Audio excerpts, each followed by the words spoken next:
Saya sebenarnya sudah lama ingin membuat video yang berbicara tentang pernyataan-pernyataan yang seperti itu, yang bersikeras mengatakan bahasa Indonesia itu bahasa Melayu. Kita banyak membaca tulisan-tulisan seperti itu, komentar-komentar seperti itu di kolom komentar. Mari kita gas!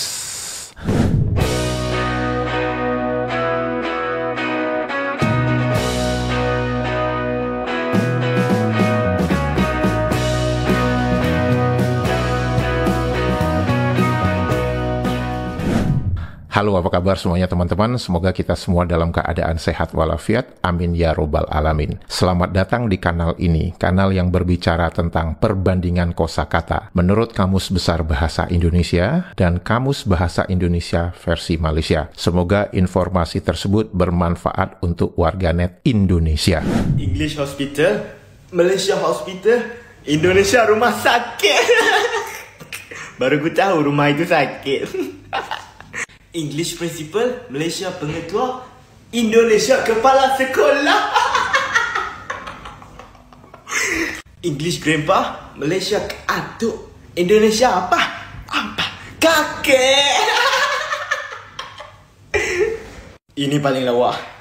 English bicycle, Malaysia basikal, Indonesia sempina.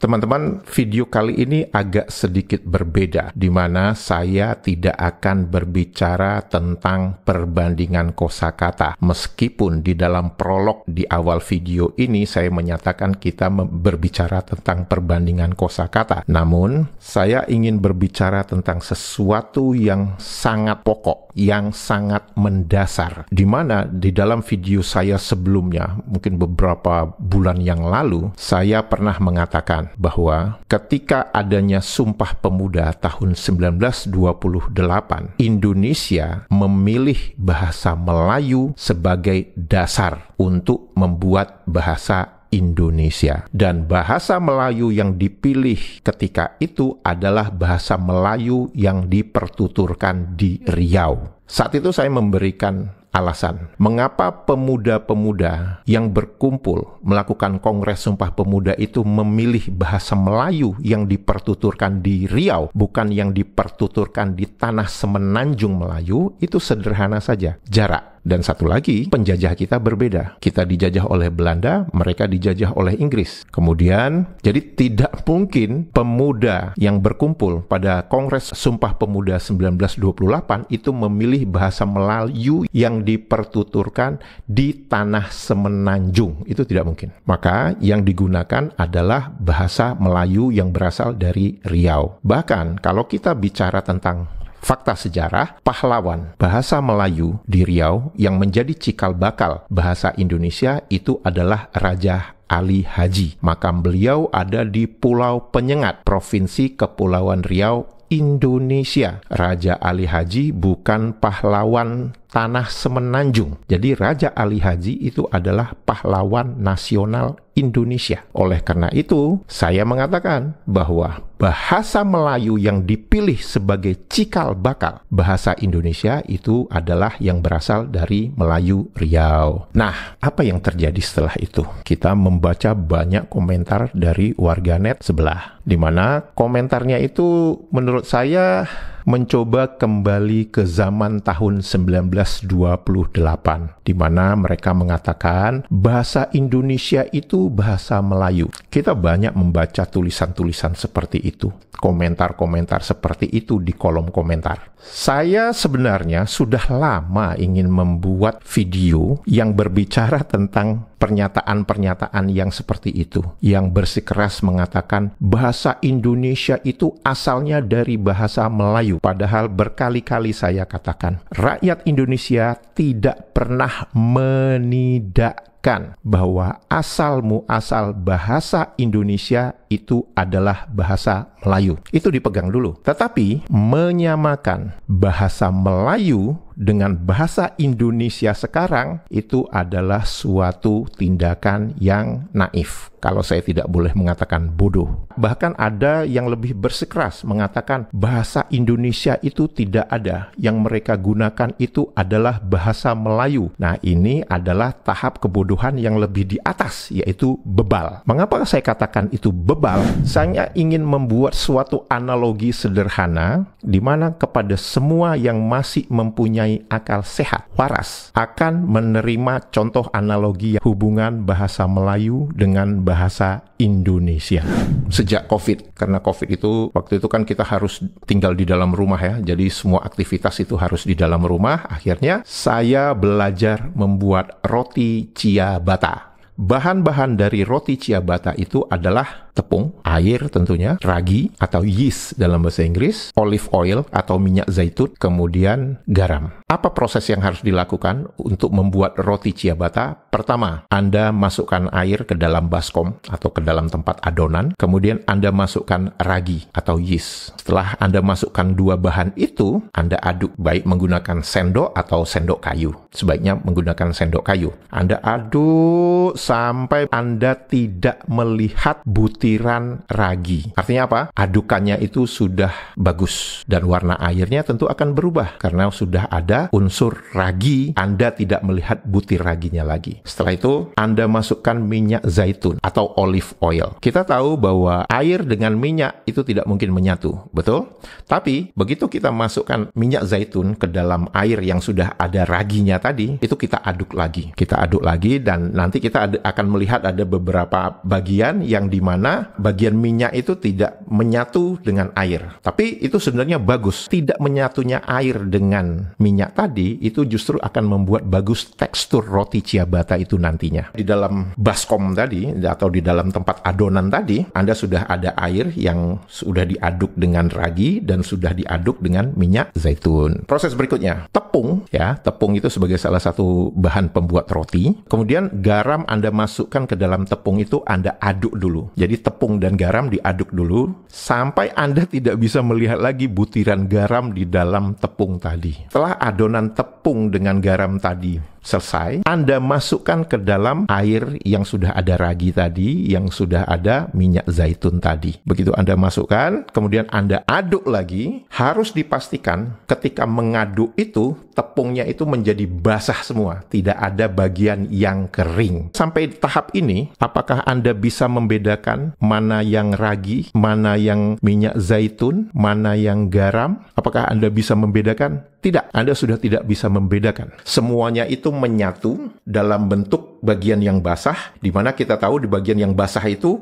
tentu ada air, ada ragi, ada minyak zaitun, dan ada garam. Tapi semuanya Anda sudah tidak bisa melihat lagi. Apakah proses itu sudah selesai? Belum. Proses berikutnya adalah ada yang dinamakan teknik tarik sampai jauh, kemudian dilipat. Jadi kalau dalam bahasa Inggris itu tekniknya stretch and fold. Tarik, lipat. Ditarik sampai meregang, kemudian dilipatkan lagi ke dalam adonan utamanya. Itu yang dinamakan teknik stretch and fold. Apakah stretch and fold itu hanya dilakukan sekali saja? Tidak. Dilakukan 3 kali setiap 30 menit. Untuk apa sih proses ini dilakukan? Ini untuk memastikan bahwa bahan-bahan yang kita masukkan tadi dari awal itu semuanya menyatu dalam satu adonan. Setelah kita melakukan stretch and fold 3 kali tersebut, apakah sudah selesai? Ya enggak dong. Kita masukkan, kita bakar di dalam oven itu. Dibakar dengan suhu 230 derajat Celcius selama 35 menit. Kemudian setelah 35 menit, Anda akan mendapatkan roti ciabatta. Contohnya adalah seperti yang di video ini. Kembali kepada pernyataan-pernyataan dari warganet sebelah yang bersikeras mengatakan bahwa bahasa Indonesia itu bahasa Melayu. Mari kita membuat analogi. Pembuatan roti ciabatta itu adalah proses pembuatan bahasa Indonesia. Mari kita buat analogi bahwa tepung itu adalah bahasa Melayu Riau. Selain tepung itu adalah kosakata-kosakata serapan yang masuk ke dalam adonan tersebut. Termasuk apa? Air untuk pengikatnya. Di dalam air itu ada ragi, ada minyak zaitun. Kemudian menyatu dengan tepung. Nah, pertanyaan saya, apakah di dunia ini, atau anggaplah di Asia Tenggara ini, hanya ada satu merek tepung? Tidak, ada banyak merek tepung di daerah Asia Tenggara ini. Itu saya buat analogi seperti ini. Apakah bahasa Melayu itu hanya dipertuturkan di tanah Semenanjung saja? Anda jangan GR. Enggak, di Riau juga dipertuturkan. Di Palembang juga dipertuturkan, di Jambi juga dipertuturkan, bahkan di Medan itu ada yang namanya Melayu Deli. Di Kalimantan juga ada dipertuturkan bahasa Melayu. Itu artinya apa? Tidak hanya ada satu merek tepung di Asia Tenggara. Setelah itu diaduk. Kenapa itu harus diaduk? Karena itu untuk memastikan bahwa semua unsur-unsur yang masuk, serapan-serapan yang masuk itu bisa menyatu di dalam satu adonan. Bahkan di dalam adonan itu sudah tidak bisa membedakan lagi ini bahasa dari mana, karena semua sudah menyatu menjadi satu adonan. Kemudian mengapa harus dilakukan teknik stretch and fold? Itu adalah untuk memastikan ketahanan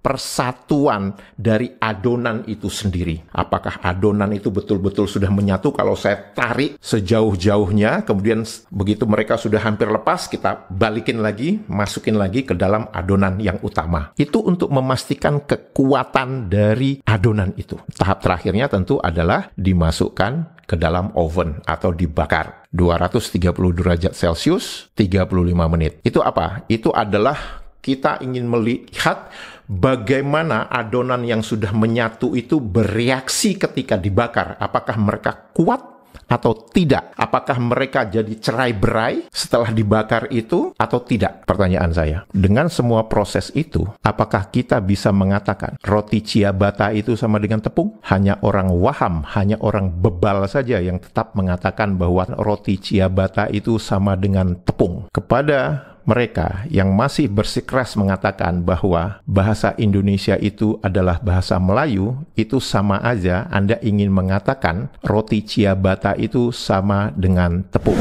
Bahasa Indonesia dah jadi bahasa rasmi ke-10 UNESCO. Bayangkan, dengan pengiktirafan ini, maka bahasa Indonesia akan menjadi sangat terkenal. Dan saya yakin akan lebih banyak kelas belajar bahasa Indonesia akan dibuka di seluruh dunia. Selepas pengiktirafan UNESCO, saya juga berani jamin satu persatu pertubuhan besar dunia akan turut mengiktiraf bahasa Indonesia sebagai bahasa rasmi. Dan jangan terkejut kalau bahasa utama ASEAN nanti pun akan jadi bahasa Indonesia. Pada waktu itu, bahasa Melayu kita tak akan lagi dilihat dan perjuangan untuk mengangkat bahasa kebangsaan sebagai bahasa dunia tidak lagi akan berjaya. Sepatutnya kita teruskan usaha mantan Perdana Menteri kita dulu, Datuk Seri Ismail Sabri, yang nak jadikan bahasa Melayu sebagai bahasa ASEAN. Walaupun susah nak dibuat di peringkat ASEAN, boleh saja buat di peringkat lain. Namun malangnya, disebabkan kerajaan dan rakyat kita yang sangat tak patriotik ini, maka kita terus dalam kerugian yang amat. Ada satu perkara saya nak maklumkan pada kerajaan. Usaha kita nak memartabatkan kembali bahasa kebangsaan tidak akan lagi berjaya, terutamanya dalam era globalisasi ini, kerana sepatutnya pemerkasaan bahasa kebangsaan telah dibuat sejak 66 tahun dulu.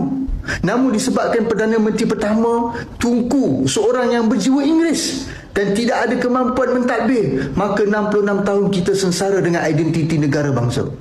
Bahasa Indonesia pula dah lama dijadikan bahasa kebangsaan dan digunakan secara menyeluruh di negara mereka sejak sebelum kita dapat kemerdekaan lagi. Syabas Indonesia. Anda beruntung mempunyai seorang pemimpin dan kerajaan yang hebat dan luar biasa. Sekarang mari kita lihat apa yang terjadi dengan tepung itu saat ini. Tepung itu saat ini ingin menjadi roti ciabatta. Artinya apa? Roti ciabatta sudah ada wujudnya. Tapi si tepung itu mungkin iri atau apa gitu ya. Dia juga ingin jadi kayak roti ciabatta. Sehingga apa yang dilakukan oleh si tepung ini, dia mengambil yang ada di roti ciabatta itu. Jadi kayak dicomot gitu. Yang roti ciabatta itu dicomot-comot-comot terus diletakin di tepung. Menurut Anda, begitu bagian dari roti ciabatta itu dimasukkan ke tepung, menurut Anda itu bisa menyatu atau enggak? Enggak. Itu satu. Yang kedua, begitu ini sudah dicomot, bagian ciabatta ini dicomot, dimasukkan ke tepung, Anda bisa membedakan nggak mana yang tepung, mana yang roti ciabatta? bisa. Karena apa? Karena mereka tidak menyatu tadi. Tidak ada proses mengadu, stretch and fold, tidak ada. Kemudian, karena unsurnya itu tidak menyatu, jadi kita bisa membedakan bahwa ini bukan bagian dari tepung. Ini bagian dari ciabatta. Nah, bahkan si tepung sendiri itu kaget. Loh, kok ada bagian ciabatta di sini? Itu yang terjadi ketika saya membentangkan fakta. Ada banyak kosakata pinjaman bahasa Indonesia di dalam tepung. Orang-orang yang di dalam tepung itu, kalau mereka mau jujur, mereka itu kaget semua. Karena terdapat banyak unsur ciabatta di dalam tepung. Itu menunjukkan apa? Bahwa tidak ada proses pengadukan, tidak ada proses stretch and fold yang saya sebutkan tadi. Oleh karena itu, mereka kaget kok bisa ada bagian dari roti ciabatta di dalam tepung. Namun karena tepung ini bertransformasi menjadi bebal, si tepung ini mengatakan, oh ciabatta ini adalah bagian dari tepung. Jadi sekali lagi, kalau ada orang yang tetap mengatakan bahwa bahasa Indonesia itu bahasa Melayu, itu sama aja dia ingin mengatakan roti ciabatta itu sama dengan tepung. Jika video ini informatif dan bermanfaat untuk teman-teman semua, jangan lupa jempolnya dan komentarnya. Untuk itu saya mengucapkan terima kasih. Sehat walafiat selalu. Menyala Indonesia. Dadah.